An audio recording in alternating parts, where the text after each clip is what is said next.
Russia Ukraine যুদ্ধের পর বিশ্বজুড়ে জ্বালানি বাজারে যে অস্থিরতা তৈরি হয়েছিল, সাম্প্রতিক ইরান আমেরিকা উত্তেজনা তা আরো বাড়িয়ে দিয়েছে। বিশ্বজুড়ে জ্বালানি সংকট ও ভূ রাজনৈতিক উত্তেজনার মধ্য দিয়ে নবায়নযোগ্য শক্তির গুরুত্ব বাড়ছে।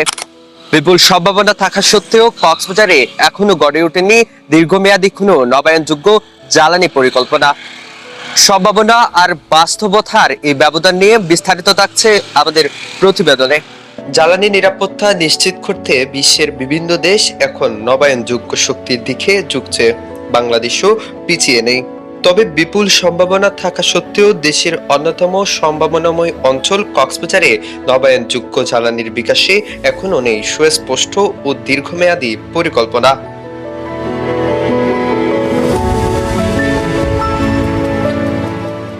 সমুদ্র, সূর্য আর বাতাস, প্রকৃতি যেন অকৃপণভাবে শক্তির উৎস বিলিয়ে দিয়েছে কক্সবাজারকে। বিশেষজ্ঞদের মধ্যে দেশের নবায়নযোগ্য জ্বালানি উৎপাদনের অন্যতম কেন্দ্র হয়ে উঠতে পারে উপকূলীয় এই জেলা, কিন্তু বাস্তবে সেই সম্ভাবনার তুলনায় অগ্রগতি খুব সীমিত।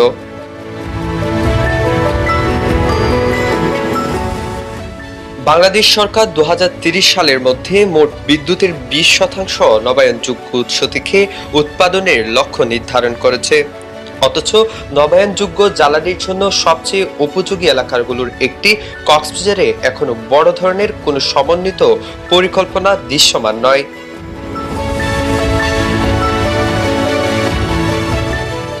২০০৭ সালে কুতুবদিয়ার আলী আকবর ঢেলে দেশের প্রথম বায়ুবিদ্যুৎ কেন্দ্র স্থাপন করা হয়।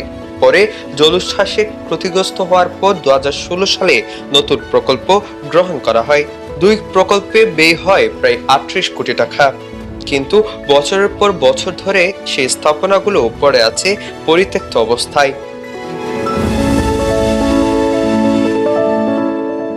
অন্যদিকে ২০১৮ সালে টেকনাফে ২০ মেগাওয়াটের সৌর বিদ্যুৎ কেন্দ্র এবং ২০২৩ সালে কুরুশকুলে ৬০ মেগাওয়াটের বায়ুবিদ্যুৎ কেন্দ্র চালু হয়। তবে এই দুই কেন্দ্রের উৎপাদন পুরোপুরি প্রকৃতি নির্ভর।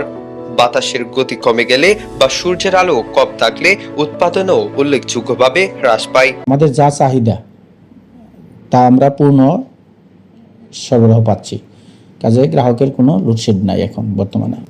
কক্সবাজারে যে আসলে আমাদের বিদ্যুৎ উন্নয়ন বোর্ডের কোনো পাওয়ার স্টেশন নাই, তো দুইটা পাওয়ার স্টেশন আছে। একটা হলো রিনিউয়েবল এনার্জির এগুলা উইন্ড পাওয়ার প্ল্যান্ট ৬০ মেগাওয়াট ক্ষমতা, আর একটা হলো সোলার পাওয়ার প্ল্যান্ট যেটা ২০ মেগাওয়াট টেকনাফে। তো এগুলা থেকে আমরা মোটামুটি ভালো সাপোর্ট পাচ্ছি আর কি। তবে শীত মৌসুমে একটু বাতাসের একটু গতিবেগ কম থাকাতে উইন্ড পাওয়ারে একটু জেনারেশন আগের চেয়ে একটু কমে গেছে। এটা সিস্টেমই প্রতি বছরের যা আমাদের টার্গেট, সেটা হলো যে শীত মৌসুমে একটু কম আসবে। তবে ওভারঅল আমরা মানে কিছু কিছু গ্রিডে সংযুক্ত করতেছে। এটা এটা এটা অনেক আগে থেকে বন্ধ হয়ে বর্তমানে এখানে জাতীয় গ্রিড থেকে সাবমেরিন কেবলের মাধ্যমে কুতুবদিয়াতে শতভাগ বিদ্যুতায়নের কাজও শেষ হয়ে গেছে। কাজে এখানে আর কোনো বিদ্যুতের কোনো সমস্যা নাই। ওখানে জাতীয় গ্রিড থেকে বিদ্যুৎ সরবরাহ করা হইতেছে। পরিবেশ অধিদপ্তরের কর্মকর্তারা বলছেন, পরিবেশ বান্ধব উন্নয়ন নিশ্চিত করতে কক্সবাজারে নবায়নযোগ্য জ্বালানির ব্যবহার বাড়ানোর কোনো বিকল্প নেই। সঠিক পরিকল্পনা ও বিনিয়োগ নিশ্চিত করা গেলে এই খাত জেলায় নতুন সম্ভাবনার দ্বার খুলে দিতে পারে। কক্সবাজার বাংলাদেশের অন্যতম পরিবেশ সংবেদনশীল উপকূলীয় এলাকা। এখানে রয়েছে দীর্ঘ সমুদ্র সৈকত, পাহাড়, বনভূমি, নদী ও সামুদ্রিক জীববৈচিত্র্য। জীবাংশ জ্বালানি নির্ভর বিদ্যুৎ উৎপাদন ও ব্যবহার এই অঞ্চলের বায়ু দূষণ, শব্দ দূষণ ও কার্বন নির্গমন বাড়িয়ে পরিবেশ ও জীববৈচিত্র্যের উপর নদীবৈচিত্র্য প্রভাব ফেলতে পারে। নবায়নযোগ্য জ্বালানি যেমন সৌর, আপনার বায়োগ্যাস ব্যবহার এই ক্ষতি আমরা রোধ করতে পারি। দেখেন, কক্সবাজার হচ্ছে বাংলাদেশের পর্যটন অর্থনীতির প্রধান চালিকা শক্তি। পরিচ্ছন্ন জ্বালানি ব্যবহার করলে পরিবেশ বান্ধব ও আকর্ষণীয় পর্যটনের ইমেজ তৈরি হয় আন্তর্জাতিক পর্যটনের কাজে। গ্রিন ট্যুরিজম ডেস্টিনেশন হিসেবে সুনাম অর্জন করা সম্ভব এবং হোটেল, মোটেল ও রিসোর্টগুলোর জ্বালানি ব্যয় সাশ্রয় করতে পারে। বাংলাদেশের মধ্যে কক্সবাজার একটা ঘূর্ণিঝড়, জলোচ্ছ্বাস এবং উপকূলীয় ক্ষয় অত্যন্ত প্রকট এলাকা। জীবাশ্ম জ্বালানির পরিবর্তে নবায়নযোগ্য জ্বালানি ব্যবহার করলে আমরা কার্বন নিঃসরণ হ্রাস করতে পারি, যা জলবায়ু পরিবর্তন প্রভাব মোকাবেলায় গুরুত্বপূর্ণ ভূমিকা পালন করতে পারে। বাংলাদেশ সরকার সিদ্ধান্ত নিয়েছে 2041 সালের মধ্যে নবায়নযোগ্য জ্বালানির প্রায় 40% রূপান্তর করবেন। এই লক্ষ্যে কিন্তু সরকার কাজ করতেছে। জলবায়ু পরিবর্তনের প্রভাব সবচেয়ে বেশি পড়েছে উপকূলীয় অঞ্চলে, তাই জীবাশ্ম জ্বালানির উপর নির্ভরতা কমিয়ে নবায়নযোগ্য শক্তির ব্যবহার বাড়ানোর আহ্বান জানিয়েছেন পরিবেশবাদীরাও। কক্সবাজার হতে প্রাকৃতিক সম্পদে ভরপুর। এখানে সমুদ্র, পাহাড়, পানি সব কিছু মিলে একটা প্রাকৃতিক পরিবেশ এখানে বিদ্যমান রয়েছে।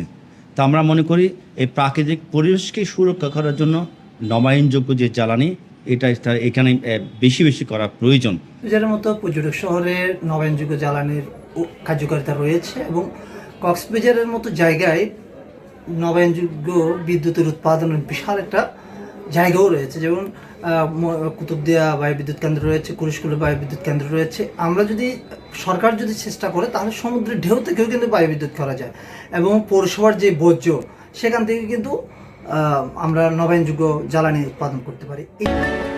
তবে আশার কথা শোনাচ্ছে বিদ্যুৎ উন্নয়ন বোর্ড। সংস্থাটির কর্মকর্তারা বলছেন, সরকারি বিভিন্ন প্রতিষ্ঠান, শিক্ষা প্রতিষ্ঠান এবং বড় বড় স্থাপনায় সৌর বিদ্যুৎ ব্যবস্থার সম্প্রসারণে উদ্যোগ নেওয়া হয়েছে, যা বাস্তবায়িত হলে নবায়নযোগ্য শক্তির ব্যবহার আরো বাড়বে। প্ল্যান্টটা ওটা হলো 1 মেগাওয়াটের একটা পরীক্ষামূলক যেটা ছিল, ওটা অনেক আগে থেকেই মানে ওটা আর পরবর্তীতে আর রানিং করা হয় না। ওটা একটা জাস্ট পরীক্ষামূলক প্রথমে যেটা করছিল আর কি। এখন বর্তমানে দেখেন 60 মেগাওয়াট, আর কোথায় 1 মেগাওয়াট ছিল, এটা 60 মেগাওয়াট। তো ভবিষ্যতে আরো বিভিন্ন জায়গায় উইন্ড পাওয়ার প্ল্যান্টের পরিকল্পনা গ্রহণ করা হয়েছে বিভিন্ন ইয়ের মাধ্যমে। সেটা আশা করি সেগুলো ইনশাল্লাহ সিস্টেমে আসবে।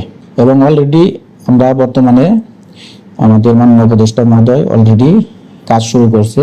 সেই হিসাবে আমাদের বিভিন্ন যে সরকারি প্রতিষ্ঠান, স্কুল, কলেজ, তারপরে যে বড় বড় যে আপনাদের স্থাপনা আছে তার উপরে অলরেডি সোলার প্যানেল আমরা সম্পূর্ণ সার্ভে করে অলরেডি আমরা প্রসেসে চলে গেছি। এবং কিছু কিছু স্কুল কলেজের বিষয়ে অলরেডি আমাদের টেন্ডার প্রসেসও চলে গেছে আমাদের রিনিউয়েবল এনার্জির যে আমাদের ডিপার্টমেন্ট থেকে। কাজে আশা করি এগুলো খুব তাড়াতাড়ি একটা সিস্টেমে সংযুক্ত হবে। বিশ্ব যখন জ্বালানি নিরাপত্তা ও জলবায়ু সংকট মোকাবিলায় নবায়নযোগ্য শক্তিকে ভবিষ্যতের প্রধান ভরসা হিসেবে দেখছে, তখন কক্সবাজারের জন্য এটি হতে পারে নতুন সম্ভাবনার দুয়ার। প্রয়োজন শুধু সুদূর প্রসারী পরিকল্পনা, কার্যকর বাস্তবায়ন এবং রাজনৈতিক অঙ্গীকার। তা না হলে প্রকৃতির দেওয়া অফুরন্ত সম্ভাবনা হয়তো সম্ভাবনাই থেকে যাবে। আহনাফ ফামিম, ভোরের কক্সবাজার।